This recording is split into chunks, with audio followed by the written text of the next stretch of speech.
shoes, Snoopy? I can't go outside without my shoes. Can you help me find my shoes? Detective Snoopy reporting for duty in Snoopy and the Great Mystery Club, which is a detective game where you're going to play as Snoopy and be accompanied at different points by some of his familiar friends like Peppermint Patty, Lucy, Marcy, and of course, my favorite, Pigpen. There are a lot of different characters from the Snoopy comics, and they make great use of the IP as a whole. So if you're a huge Snoopy fan, or if you have a little one that's a huge Snoopy fan, you might enjoy that part of this at least.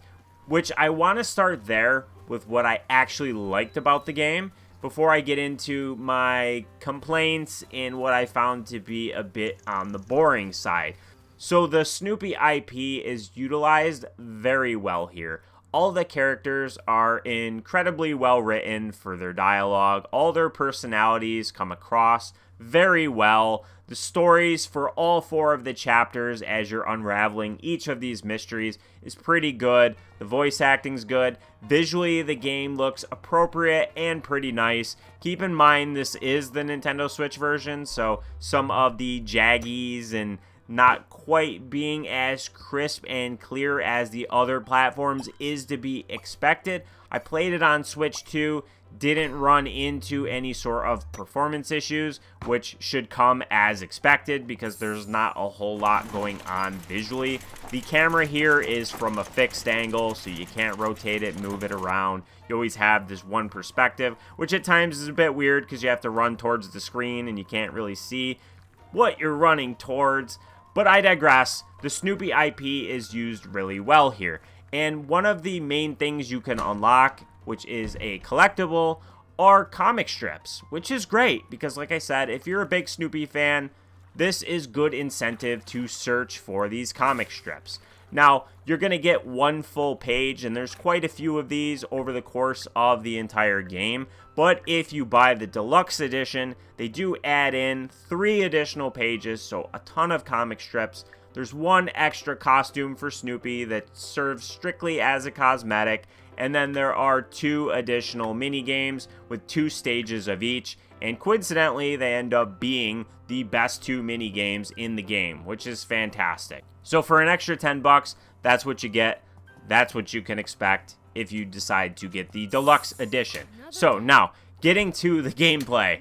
Alright, so this is a video game, keep in mind, and this is unfortunately for me the part of the game that I found to be the least interesting. And maybe you're looking for something cozy, and maybe you're going to be okay with the very repetitive nature of the gameplay, but I found this to get incredibly boring after like the first hour and a half, because a lot of what you're going to do is going to amount to fetch quests. You're going to talk to a character, they're going to tell you they need something, you're going to know roughly where you need to go, you're going to go collect it, you're going to come back, and then they're going to say they either need something else or that you need to go talk to someone else. And then that someone else that you're going to talk to is either going to need something or they're going to want you to follow tracks or a trail, find a clue, whatever the case may be, until eventually you get to the end of the chapter, you've collected all the clues, and then you're going to solve the mystery and then move on to the next chapter and the next part of the story.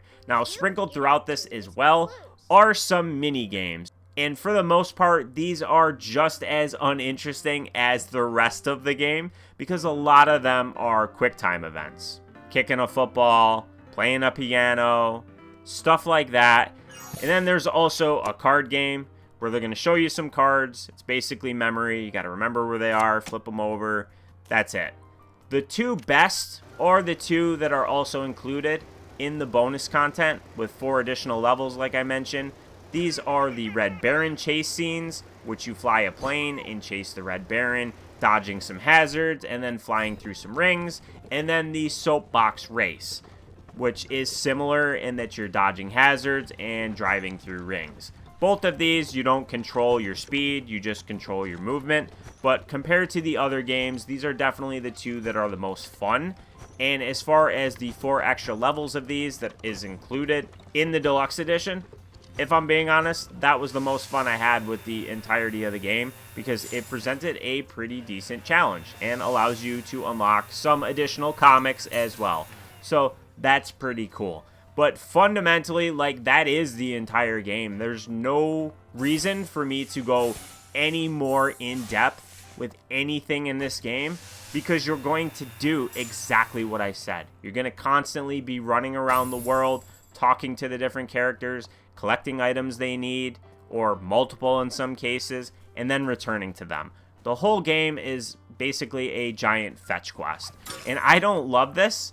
If you are the biggest Snoopy fan or have a little one that is, and you play this in small doses, I think you'll be able to tolerate this repetitive nature a bit better than I did, because I played it in like 1 to 2 hour chunks, and it got old, and I had to turn it off and take a break because I don't love repetition. So this one is a hard game to recommend. If you're the biggest Snoopy fan and you just want something cozy and you don't mind that it's very repetitious and feels almost empty at times, then you'll probably have fun.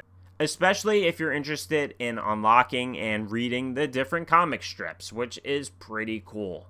They do try to cut down a little bit on the consistent wandering by allowing you to fast travel from bus stops in the main town, but each chapter has a sub area that you're going to go into where this isn't an option. There's no fast travel there. So when you go into school, you constantly have to travel through the entirety of the school. Same goes for the forest and the other areas as well. So I just didn't like wandering. It felt like I was just holding the run button the whole time and just going from point A to point B.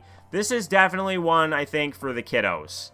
But if I put myself in the kid mindset, since I'm not a kid, and think about me playing this when I was a kid, I think it would be just as equally boring as I think it is as an adult.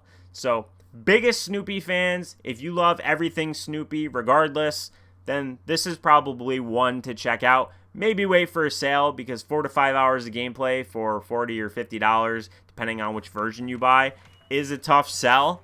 But if you're an adult that enjoys family-friendly games, I think you're going to get bored after like an hour and a half, maybe 2 hours, which is only like a third or so of the way through the game. It's a tough one to recommend. It has some rough edges as well. The last area, some of the light posts and trees are like floating off the ground. The visuals look PS2 style, where they're like not fully rendered in, but that's how they're actually drawn. They're really rough. This is a pretty rough one to recommend, but it does make wonderful use of the Snoopy IP, so I'll give him credit for that at least. I tried to cover this in great detail, but since it's incredibly basic, not much else to say. So hopefully you found this review helpful. If you did, make sure to give it a like, comment below if you have any questions on something I might have missed, and subscribe if you haven't done so already. And as always, I appreciate you watching, and I'll see you next time.